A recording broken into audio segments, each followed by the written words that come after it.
আমির মাওলানা মোহাম্মদ আব্দুল মুকিম ভাইকে তার কথা বলার জন্য সবাই অনুরোধ করছে। আব্দুল মুকিম ভাই। আসসালামু আলাইকুম ওয়া রাহমাতুল্লাহি ওয়া বারাকাতুহু। আলহামদুলিল্লাহি রাব্বিল আলামিন, আসসালাতু ওয়াসসালামু আলা সাইয়্যিদিল মুরসালিন ওয়া আলা আলিহি ওয়া আসহাবিহি আজমাইন, আম্মা বা'দ। আউযু বিল্লাহি মিনাশ শাইতানির রাজীম। বিসমিল্লাহির রাহমানির রাহিম। ওয়ালতাকুম মিনকুম উম্মাতুন ইয়াদউনা ইলাল খায়র ওয়া ইয়া'মুরুনা বিল মা'রুফ ওয়া ইয়ানহাউনা আনিল মুনকার। সুবহানাকাল্লাহুম্মা ওয়া বিহামদিকা আশহাদু আল্লা ইলাহা ইল্লা আনতা আস্তাগফিরুকা ওয়া আতুবু ইলাইক। সম্মানিত বাংলাদেশ জামাত ইসলামী আকবরপুর ইউনিয়ন শাখার 7 নম্বর ওয়ার্ড কর্তৃক আয়োজিত সাধারণ সভার প্রধান অতিথি জনাব ইঞ্জিনিয়ার মোহাম্মদ এনামুল হক, তার পরিচিতি আপনারা পূর্বে জানতে পেরেছেন। মঞ্চে উপবিষ্ট বিভিন্ন স্তরের দায়িত্বশীল এবং সামনে উপবিষ্ট অত্র 7 নম্বরবাসী, সম্মানিত উপস্থিতি, সর্বপ্রথম সেই মহান আল্লাহর দরবারে শুকরিয়া জ্ঞাপন করছি, যেনার অশেষ মেহেরবানিতে আমরা বিভিন্ন কার্যকলাপকে বিরত রেখে একমাত্র আল্লাহর সন্তুষ্টির উদ্দেশ্যে এই আল্লাহর জন্য আল্লাহর দ্বীন কায়েম করার লক্ষ্যে আমরা এখানে সমবেত হতে পেরেছি। এজন্য আল্লাহর শুকরিয়া জ্ঞাপন করছি। সকলে বলি আলহামদুলিল্লাহ। অতঃপর তিনার প্রেরিত মহাপুরুষ মানবতার মুক্তির দূত হযরত মুহাম্মদ রাসূলুল্লাহ সাল্লাল্লাহু আলাইহি ওয়াসাল্লামের প্রতি শত সহস্র দরুদ এবং শান্তির ধারাবর্তন হোক। সকলে বলি সাল্লাল্লাহু আলাইহি ওয়াসাল্লাম। সম্মানিত হাজিরিন, আপনারা বিভিন্ন বক্তার কাছ থেকে অনেক গুরুত্বপূর্ণ তথ্যবহুল আলোচনা শুনেছেন। আমরা এই দেশে ইসলামের রাজ কায়েম করতে চাই। আমরা এই দেশে কোরআনী বিধান কায়েম করতে চাই, কোরআনী হুকুমত কায়েম করতে চাই। তার পূর্বে আমাদেরকে এই কোরআন সম্পর্কে জানতে হবে। যদি কোরআন সম্পর্কে আমরা না জানি, তাহলে কোরআনের রাজ কায়েম করে এই রাজকে টিকে রাখা সম্ভব নয়। সম্মানিত উপস্থিতি, আল্লাহ তাআলা বলছেন, আমি আপনাদের সামনে আল্লাহ তাআলার মহাগ্রন্থ আল কোরআনুল কারীমের সূরাতুল আল ইমরানের 104 নম্বর আয়াত তুলে ধরেছি। এই আয়াতের প্রথমে বলছেন, তোমাদের মধ্যে অবশ্যই একটা দল থাকতেই হবে, যেই দলের কাজ হবে 3টি। 1 নম্বর কাজ হবে ইয়াদউনা ইলাল খায়র, এই মানব সমাজকে কল্যাণের দিকে আহ্বান করা। তাই জামাত ইসলামী একটা সংগঠনের মাধ্যমে, একটা দলের মাধ্যমে এই দেশে ইসলাম কায়েম করার লক্ষ্যে এই মানবতাকে ভালোর দিকে বা কল্যাণের দিকে আহ্বান করে যাচ্ছে। সম্মানিত উপস্থিতি, যখন এই দেশে ইসলাম কায়েম হয়ে যাবে, তখন আরেকটা বিধিবিধান চলে আসবে আমাদের উপরে। সেটা হচ্ছে ওয়ায়া'মুরুনা বিল মা'রুফ ওয়া ইয়ানহাউনা আনিল মুনকার, সৎ কাজের আদেশ এবং অসৎ কাজের বাধা। সম্মানিত উপস্থিতি, এখানে আমার যে দলটার কথা বলা হয়েছে, একটা কোয়ালিটিপূর্ণ দলের দরকার। কোয়ালিটিপূর্ণ ব্যক্তির একটা দল গঠন করতে হবে। আমরা যেই লোকজন নিয়ে দল গঠন করব, একটা সংগঠন গঠন করব, প্রত্যেকের একটা নৈতিক গুণ থাকতে হবে। 1 নম্বর হচ্ছে ইসলামের নির্ভুল জ্ঞান। আর ইসলামের নির্ভুল জ্ঞান অর্জন করতে হলে ওহির জ্ঞানের বিকল্প নেই। আর ওহির জ্ঞান বলতে আমরা কোন জ্ঞানকে বুঝবো? আল্লাহর প্রদত্ত মহাগ্রন্থ আল কোরআনুল কারীম।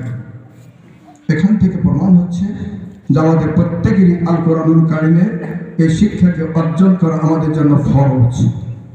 তাই আল্লাহ রাসূল যখন হেরায় গিয়েছিলেন, তখন এই কোরআন শিক্ষার ব্যাপারে সর্বপ্রথম আয়াত নাজিল করলেন, ইকরা বিইসমি রাব্বিকাল্লাযী খালাক।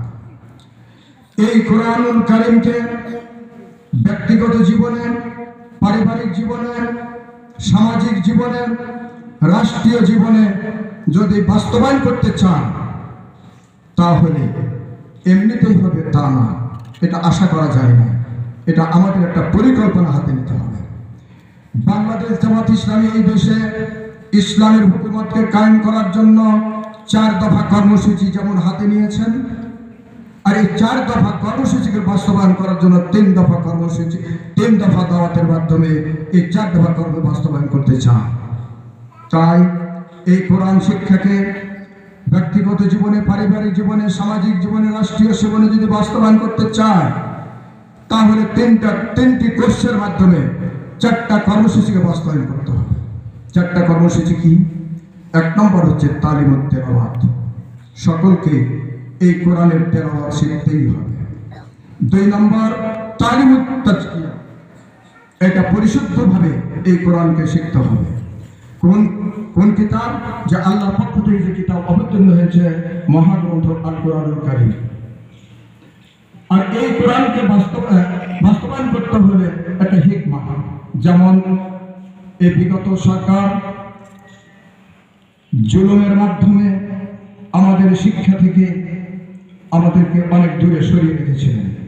তাই আল্লাহ রাব্বুল আলামিন তার রাসূল সাল্লাল্লাহু আলাইহি সাল্লামকে একটা কর্মসূচি দিয়েছেন এই কোরআন শিক্ষাকে বাস্তবায়ন করার জন্য। সেটা হচ্ছে কি? হিকমা, তালিমুল হিকমা। এটা দলিল কোথায়? দলিল হচ্ছে হযরত ইব্রাহিম আলাইহিস সালাম খানায়ে কাবা তৈরি করার পরে আল্লাহর দরবারে একটা প্রার্থনা করেছিল। ওই প্রার্থনার মধ্যে 4টা কর্মসূচির কথা বলা হয়েছে। হযরত ইব্রাহিমের যে দোয়া কবুল করলেন, সেটা পাওয়া গেল সূরাতুল জুমা 2 নম্বর আয়াত। অনুরূপভাবে সূরাতুল আল ইমরানের 164 নম্বর আয়াত, অনুরূপভাবে সূরাতুল আল বাকারা 151 নম্বর আয়াত। এই 4টা কর্মসূচি আল্লাহ রাসূলকে দিয়ে এই দুনিয়াতে প্রেরণ করলেন একমাত্র এই কোরআন শিক্ষাকে বাস্তবায়ন করার জন্য। আবার এই কোরআন শিক্ষাকে এই 3টা কর্মসূচিকে, এই 4টি কর্মসূচিকে বাস্তবায়ন করতে হলে 3টা কোর্সের মাধ্যমে বাস্তবায়ন। 1 নম্বর হচ্ছে তালিমুল কোরআন, ভুল হোক সত্য হোক সকলকেই এই কোরআন শিক্ষা করতে হবে। আমাদের মাঝে একটা ভুল কথা চালু আছে। চালুটা কি? যে আমাদের মধ্যে বলা হয় যে কোরআন যদি কেউ ভুল পড়ে তাহলে তার প্রতি লানত হবে, অভিসম্পাত হবে। এটা আসলে সঠিক কথা নয়। কোরআন শিক্ষা করতে যে ভুল হতে পারে, এই ভুলের জন্য আল্লাহ রাসূল বলছেন তার জন্য ডবল সওয়াব।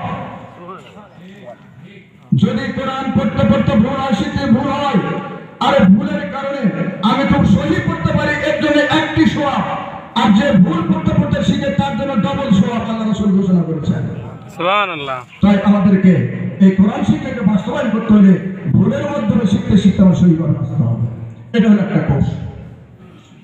2 নম্বর কোর্স হচ্ছে সহি তালিমুল কোরআন। এখন আছেন সহি আমাদের মাঝে অনেক আলেম ওলামা আছে, দাওরা কমপ্লিট, কামিল কমপ্লিট আলেম ওলামা আছে, কিন্তু আমরা কোরআন পড়তে পারি, কিন্তু আমরা কোরআন সহি করে পড়তে পারি না। এটার জন্য হলো এটা কোর্স সহি তালিমুল কোরআন। একজন ভালো পণ্ডিত এক মসজিদে এক ইমাম বিষয়ে কথা বলেছেন, একথা করে